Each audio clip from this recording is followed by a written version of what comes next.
Let's discuss part 4 of anti-SUT physics solution, which was conducted on 22nd May 2023 in shift second. Question number 31.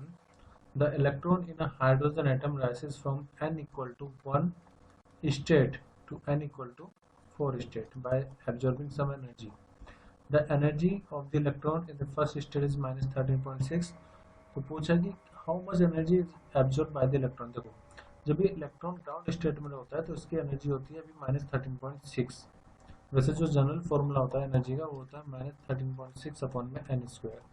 ठीक है, तो हम N equal to 4 में जब energy निकालेंगे वहाँ पर उसकी एनर्जी कितनी बचेगी, तो रहेगा यहाँ पर 4 का स्क्वायर आ जाएगा, मतलब ये रहेगा माइनस 13.6 अपॉन में और 4 का स्क्वायर मतलब 16। तो जब आप इसको सोल्व करेंगे तो ये आएगा 0.85 माइनस के 0.85। ठीक है, इसका मतलब 0.85 इलेक्ट्रॉन वोल्ट एनर्जी उसकी बचेगी।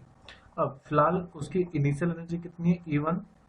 ठीक है, उसमें मुझे कुछ एनर्जी सप्लाई करनी पड़ेगी, तब जाकर के एनर्जी अचीव करेगा E2। E2 मतलब जो, या E4 लिख लेते हैं, इजी रहेगा समझने के लिए। E1 is the energy in the ground state, E is the energy needed to jump from ground state to the n equal to 4 and finally ये E4th लेवल पर आ रहा है तो वहाँ पर एनर्जी कितनी होगी, E4। तो हमारा टारगेट निकालना है, E को निकालना है, तो it will be equal to E4 minus E1। अभी E4 हमें पता है कितना है, माइनस के 0.85, फिर माइनस ये कितना है, माइनस के 13.6।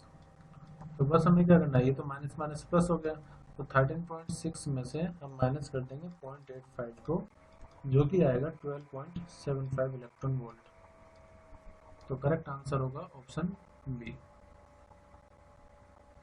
डायरेक्टली आप ये फॉर्मूला भी अप्लाई कर सकते थे कि जो चेंज इन एनर्जी होगा E4 minus E1 that will be energy required to jump from n equal to 1 to n equal to 4th state. 32 X-ray of wavelength 1 angstrom की कितनी फ्रीक्वेंसी होगी। लास्ट पार्ट में मैंने बताया था लैम्डा इंटू फ्रीक्वेंसी होता है c। तो फ्रीक्वेंसी हमें निकालना, तो फ्रीक्वेंसी होगा c अपॉन में lambda. c is the speed of light, जो कि होता है 3 इंटू 10 की पावर 8। वेवलेंथ है 1 एंगस्ट्रॉन मतलब 10 की पावर माइनस 10 मीटर, तो ये ऐसा यूनिट में आ गया। अब इसको आप क्या लिख सकते हैं, 3 इंटू 10 की पावर 18 हर्ट्ज। तो करेक्ट आंसर होगा option B. Question number 33। Which of the following statement are correct. इनमें से कौन सी स्टेटमेंट करेक्ट है वो हमें बतानी है। पहला है dispersion is the splitting of light into its constituent current. तो गलत। तो ठीक है, डिस्पर्जन मतलब क्या होता है, एक सिंगल वाइट लाइट का उसके 7 पार्ट्स में अलग अलग टूट जाना। तो इसका मतलब स्टेटमेंट ए सही है। जब स्टेटमेंट ए सही है तो मैं ऑप्शन सी को और ऑप्शन डी को तो कैंसिल कर ही देता हूँ, क्योंकि इसमें ए नहीं आ रहा, इसमें भी ए नहीं आ रहा। Next, unit of power of lens क्या होती है। पावर ऑफ लेंस एक्चुअली होती है 1/f और फोकल लेंथ की असाइनमेंट कितनी होगी, मीटर। तो ये कितनी हो जाएगी, मीटर इनवर्स। इसी को हम डायप्टर भी बोलते हैं, although dioptre, but metre inverse भी सही है।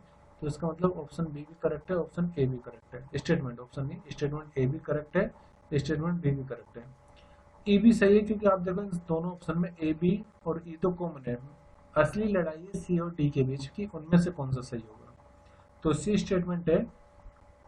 पहले मैं आपको ये बता देता हूँ, ग्लास इज डिस्पर्सिव मीडियम, तो बिल्कुल ठीक है। ग्लास में से आप व्हाइट लाइट को अगर पास करवाओगे, कंडीशन है कि वो पैरेलल ना हो सरफेस उसके, जैसे प्रिज्म है, तो उसमें से आप व्हाइट लाइट को पास करवाओगे तो 7 कलर में टूट जाएगी। तो ग्लास एक डिस्पर्सिव मीडियम है, स्टेटमेंट सही है, इसलिए स्टेटमेंट ई करेक्ट है। अब सी और डी पढ़ते हैं। Optical fibre consist of glass fibre coated with a thin layer of material of high reflective index. तो क्योंकि optical fibre total internal reflection पर डिपेंड करते हैं। टीआर का मतलब क्या होता है, जब डेंसर मीडियम से रेयरर मीडियम में लाइट जा रही है और वो ऐसे, उसका जो इंसिडेंस एंगल है अगर वो क्रिटिकल एंगल से ज्यादा है तो टीआर उसमें होता है। सिमिलर कंसेप्ट हम यूज करते हैं ऑप्टिकल फाइबर में। ऑप्टिकल फाइबर में तो इसमें एक होता है कोर, और कोर के ऊपर रहेगी क्लेडिंग।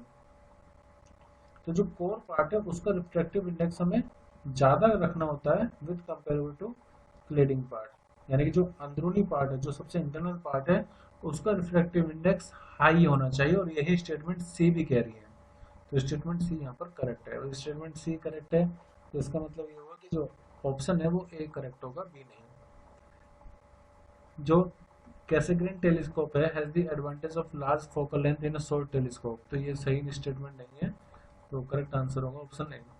अब 34, इसमें आपको देखो एक तरफ फॉर्मूले गिवन है और एक तरफ किस चीज के फॉर्मूले है वो आपको गिवन है। इस क्वेश्चन को करने से पहले थोड़ा सा एक रिवीजन करवा देता हूँ मैं सब फॉर्मूले का। जैसे अगर सिंपल माइक्रोस्कोप है, सिंपल माइक्रोस्कोप का फॉर्मूला होता है m equal to 1 plus D upon में f। डी होता है मिनिमम सेपरेशन या डी होता है least distance of distant vision, f focal length होगा। जब हमारे पास कंपाउंड माइक्रोस्कोप है तो उसके लिए फॉर्मूला होता है minus L upon F not 1 plus D upon में एफ ई, या इमेज इन्फिनिटी पर तो L upon F not into में D upon F E microscope के लिए फॉर्मूला है। रिफ्रैक्टिंग टेलीस्कोप के लिए फॉर्मूला होता है एफ नॉट अपॉन में F E 1 plus F E upon D. F not मतलब ऑब्जेक्टिव की फोकल लेंथ, एफ ई मतलब आई पीस की फोकल लेंथ। और जो रिफ्लेक्टिंग टेलीस्कोप होगा उसके लिए फॉर्मूला होगा एफ नॉट अपॉन में एफ ई 1 plus F E upon D. तो इसी पर बेस्ड हमें ये क्वेश्चन करना है। सबसे पहले magnifying power of simple microscope. तो मैंने आपको बताया सिंपल माइक्रोस्कोप अगर है तो सिंपल माइक्रोस्कोप के लिए फॉर्मूला होता है 1 प्लस में डी अपॉन एफ। अब आप इन चारों में से देख लो 1 प्लस डी अपॉन एफ कहाँ पर है, तो वो है ऑप्शन 3 में, ठीक है, लिस्ट थर्ड में। तो इसका मतलब ए को थर्ड से मिलाएंगे। जब ए थर्ड से मिलेगा तो हमारे पास ले दे करके ऑप्शन सी करेक्ट मिलेगा, तो ये हमारा आंसर भी होगा। ए का थर्ड करेक्ट होगा, बी का 1, सी का 4, डी का 2। देखते हैं कैसे। ए का थर्ड मैंने आपको बता दिया, बी का 1। Magnifying power of compound microscope, तो कंपाउंड माइक्रोस्कोप के लिए मैग्नीफाइंग पावर पूछा है। तो माइक्रोस्कोप देखो ये है, या तो L upon F not 1 plus D F E होगा, या फिर एल अपॉन में एफ नॉट डी अपॉन में एफ ई। तो वो L upon F not D upon में एफ ई यही है, तो बी का 1 से मैच हो जाएगा। मतलब बेसिकली बस आप ये चारों फॉर्मूले यहाँ पर देख लीजिए, स्क्रीनशॉट ले लीजिए, इसका काफ़ी इंपॉर्टेंट है और उसी से आप ये पूरा क्वेश्चन कर पाएंगे। नेक्स्ट करते हैं 35th। A metal plate I getting heated it can be cause, मतलब कोई हमारे पास मेटल की प्लेट है तो वो हीट हो रही है, तो उसका क्या रीज़न होता है, क्या रीज़न हो सकता है वो बताना है। तो पहले हमें पता है हीटिंग इफेक्ट ऑफ करंट के बारे में, हीटिंग इफेक्ट ऑफ करंट, यानी कि अगर किसी मेटल में से करंट पास हो, अगर कोई हमारे पास मेटल है और उसमें करंट फ्लो हो तो उसमें हीट जनरेट हो जाती है। अब बस हमें ये देख रहे हैं कब कब यहाँ पर करंट फ्लो होगा। पहला है N alternating current is passing through the plate, तो ये बिल्कुल ठीक है, अगर प्लेट में से अल्टरनेटिंग करंट पास होगा तो वो हीट हो सकती है। Second, it is placed in time varying magnetic field, तो जब टाइम वेरिंग मैग्नेटिक फील्ड है तो वहाँ पर इलेक्ट्रिक फील्ड प्रोड्यूस होगी, इलेक्ट्रिक फील्ड की वजह से उसमें चार्ज फ्लो करेगा, पोटेंशियल डिफरेंस डेवलप होगा और उसकी वजह से चार्ज फ्लो करेगा और करंट बनेगा, तो ये भी सही है, मतलब ए और बी दोनों करेक्ट है। A direct current is passing through the plate, तो अगर एक डीसी करंट उसमें से जा रहा है तो क्या तब भी उसमें हीटिंग इफेक्ट होगा, तो ये भी ठीक है कि अगर डायरेक्ट करंट है तब भी उसमें करंट अगर फ्लो करवा रहे हो आप तो हीटिंग इफेक्ट आएगा। D, it is placed in space varying magnetic field but does not varying with time, तो अगर मैग्नेटिक फील्ड का मैग्नीट्यूड चेंज नहीं हो रहा तो वहां पर इलेक्ट्रिक फील्ड जनरेट नहीं होगी। It is placed in time constant magnetic field, तो ऐसा भी नहीं है, तब भी नहीं होगा क्योंकि मैग्नेटिक फील्ड कांस्टेंट तो इलेक्ट्रिक फील्ड जनरेट नहीं हो पाएगी वहाँ पर, तो इसलिए यहाँ पर करेक्ट आंसर होगा option A B C only. Question number 36 में पूछा है कि टोटल चार्ज इलेक्ट्रिक डायपोल पर कितना होता है। डायपोल होता है system of two equal and opposite charges, तो नेट चार्ज कितना होगा -q + q 0, तो करेक्ट आंसर होगा ऑप्शन डी। क्वेश्चन नंबर 37 में आपको एक फ्लक्स की इक्वेशन गिवन है और पूछा है कि ईएमएफ t = 2 सेकंड पर कितना होगा। एक्चुअली ईएमएफ होता है -d phi अपॉन में dt, that is the rate of change of flux is EMF. तो हमें जो इक्वेशन है फ्लक्स की उसको टाइम के रिस्पेक्ट में डिफरेंशिएशन करना होगा। तो 6t का स्क्वायर का डिफरेंशिएशन कितना होगा, पावर जो होगी वो आगे आ जाती है, तो 6 × 12 यानी कि 12 और एक पावर कम होकर के सिर्फ t बचेगा। फिर 7t का डिफरेंशिएशन कितना होगा, 7t का खाली हो जाएगा 7 और ये 1 का कांस्टेंट है उसका डिफरेंशिएशन 0, तो इसका मतलब हमारे पास ईएमएफ आ गया है, ईएमएफ की इक्वेशन आ गई जो कि होगी -12t + 7। अब ईएमएफ वैसे तो सिर्फ मैग्नीट्यूड पूछा तो माइनस साइन रखने का कोई मतलब नहीं है, 12 इंटू टी की वैल्यू कितनी, टाइम दिया है 2 सेकेंड, प्लस 7, तो 12 दूना जो 24, 24 प्लस 7, तो कितना आ जाएगा 31 मिली वोल्ट। तो करेक्ट आंसर होगा फर्स्ट ऑप्शन यानी कि option A. Question number 38, there is a solenoid of length 1 metre, length कितनी है 1 मीटर है और रेडियस है उसका 1 सेंटीमीटर, और जिसके नंबर ऑफ टर्न्स है 1000 टर्न्स, और इसमें करंट फ्लो कर रहा है 10 एम्पियर। तो पूछा है कि मैग्नेटिक फील्ड कितनी होगी सोलेनोइड के अंदर। तो मैग्नेटिक फील्ड का फॉर्मूला होता है म्यू नॉट एन आई। अब एन क्या है, स्मॉल एन होता है number of turns per unit length, तो कैपिटल एन अपॉन एल। अब म्यू नॉट, इसको एन अपॉन एल लिखेंगे इंटू में करंट, तो म्यू नॉट की वैल्यू होती है 4 पाई इंटू 10 की पावर माइनस 7, कैपिटल एन है 1000, लेंथ है 1 मीटर और करंट है 10 एम्पियर। तो उसमें हमें रेडियस की जरूरत नहीं पड़ेगी, सिर्फ इसी को हमें सोल्व करना है। तो मैग्नेटिक फील्ड आ जाएगा 4 पाई इंटू 10 की पावर माइनस 7 और 4 है यहाँ पर तो माइनस 3 टेस्ला। तो 4 पाई इंटू 10 की पावर माइनस 3 टेस्ला किसमें है, ऑप्शन सी में। Question number 39, what is the approximate wavelength of the radiation emitted when the electron in hydrogen jumps from n equal to infinity to n equal to 3, यानी infinity से और ये 3 में आ रहा है।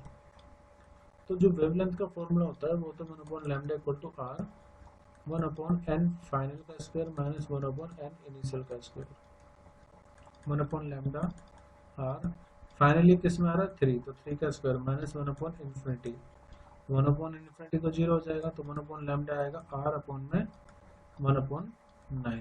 ठीक है, लैम्डा निकालना तो लैम्डा इक्वल टू कितना हो जाएगा 9 अपॉन में आर। अब 9 अपॉन में आर की वैल्यू 1.1 इंटू 10 की पावर माइनस 7 होती है, तो लैम्डा जो अप्रोक्सीमेटली आएगा वो आएगा 818 इंटू 10 की पावर माइनस 9, या फिर इसको आप नैनोमीटर में भी लिख सकते हैं जो कि आएगा 819 नैनोमीटर। तो इसमें जो करेक्ट आंसर है अप्रोक्सीमेट आंसर, पहले मैं इसको दोबारा बता देता हूँ। जैसे 9 को 1.1 से डिवाइड करोगे तो आएगा 8.18 और पावर जाएगी आगे माइनस 7 में। ठीक है, अब आप इसको एंगस्ट्रॉन में नैनोमीटर में जिसमें आप चेंज करना चाहे कर सकते हैं। तो मान लीजिए यहाँ पर मैं इसको 10 की पावर 2 से मल्टीप्लाई कर देता हूँ, डिवाइड कर देता हूँ 10 की पावर 2 से ही। वैसे हमें देखना पड़ेगा 822, यानी जो पॉइंट है वो 3 के बाद होना चाहिए। तो पहले इसको बाद में करेंगे, पहले पॉइंट हटा देते हैं इसका। तो लैम्डा इक्वल टू कितना 818 इंटू 10 की पावर माइनस 7 अपॉन में पॉइंट यहाँ पर तो 100 आ जाएगा ये। तो लैम्डा इक्वल टू 818 इंटू 10 की पावर, इसको आप 10 की पावर 2 भी तो लिख सकते हैं, ऊपर जाएगा तो 10 की पावर माइनस 7 माइनस 2 यानी कि माइनस 9 आ जाएगा ये। तो ये आ जाएगा 818 10 की पावर माइनस 9 का मतलब है नैनोमीटर, तो 818 नैनोमीटर। तो करेक्ट आंसर होगा ऑप्शन बी 822 नैनोमीटर की अप्रोक्सीमेट वैल्यू हमने निकाली है। 14th, when a number of capacitor are connected in parallel between 2 point increase the equivalent capacitance when the number of capacitance are connected in parallel between 2 points increase, मतलब कि हमने parallel में जो capacitance है उसको कनेक्ट किया हुआ है, अब उनकी वैल्यू को हम इंक्रीज कर रहे हैं, मतलब नंबर ऑफ जो कैपेसिटेंस है उसको इंक्रीज कर रहे हैं, तो जो इक्विवेलेंट कैपेसिटेंस है वो क्या होगा। तो पैरेलल में जो इक्विवेलेंट कैपेसिटेंस का फॉर्मूला होता है पैरेलल में होता है C1 plus C2 plus C3। अब आप अगर इसकी वैल्यू को इंक्रीज करोगे तो जो आप ऐड कर रहे हो वो जाहिर सी बात है इंक्रीज होगा। यहाँ पर करेक्ट आंसर होगा ऑप्शन बी इंक्रीजेस।